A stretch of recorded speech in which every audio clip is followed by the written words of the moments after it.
প্রিয় দর্শক বন্ধুরা, এই মুহূর্তের জন্য আপার প্রাইমারি থেকে ব্যাক টু ব্যাক গুরুত্বপূর্ণ খবর আপডেট। বন্ধুরা, সেই নিরিখে লক্ষ্য করা যাচ্ছে আপার প্রাইমারি 2016 এবং 2012 আপার প্রাইমারি মামলার ক্ষেত্রে গুরুত্বপূর্ণ তথ্য আপডেট উঠে আসছে। সবটাই তুলে ধরছি, আর্জেন্ট তথ্য আর্জেন্ট ভিত্তিতে ভিডিওটা ক্রিয়েট করা। কোনোভাবে স্কিপ করবেন না, ভিডিওটিকে দেখবেন, চ্যানেলটিকে সাবস্ক্রাইব করে সঙ্গে থাকবেন। চলুন সরাসরি অন স্ক্রিনে। বন্ধুরা, আমরা চলে এসেছি অন স্ক্রিনে। 2012 আপার মামলার ক্ষেত্রে আগামীকালকের দিনটা অত্যন্ত গুরুত্বপূর্ণ। আগামীকালকে 8ই জানুয়ারি 2025 এবং অন স্ক্রিনে আপনারা দেখতে পাচ্ছেন আগামীকালকে এই মামলা কিন্তু রয়েছে। তবে স্টেজ অফ কেসের যে স্ট্যাটাস বর্তমানে সেটি অ্যাবজন্ট হিয়ারিং পর্যায়ে কিন্তু রয়েছে। এই মামলা থেকে পরবর্তী ক্ষেত্রে কোনো অর্ডার কপি উঠে আসে কিনা সেই দিকে আমাদেরকে কিন্তু ফোকাস রাখতে হবে। বিগত দিনগুলিতে যে সমস্ত অর্ডার কপি উঠে এসেছিল তা আপনাদের সামনে তুলে ধরেছিলাম। তবে আগামীকালকের দিনটা গুরুত্বপূর্ণ।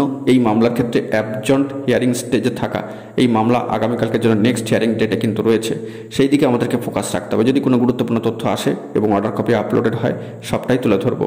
অন্যদিকে আরেকটি বিষয় বলবার, যে আপার প্রাইমারির ক্ষেত্রে যে গুরুত্বপূর্ণ মামলা রয়েছে সেই দিকে কিন্তু অবশ্যই লক্ষ্য থাকবে সবার।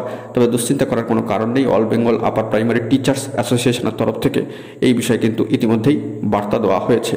তো যাবতীয় বিষয় নিয়ে এই খবর আপডেট উঠে আসলো সংক্ষিপ্ত আকারে। তবে 2012 আপার মামলার ক্ষেত্রে আগামীকালকের জন্য কিন্তু আমাদের চোখ থাকবে। জরুরি তথ্য পেলে সবটাই প্রোভাইড করব। এখন এটুকুই, সকলে ভালো থাকবেন, চ্যানেলটিকে সাবস্ক্রাইব করে নিয়ে সঙ্গে থাকবেন। ধন্যবাদ।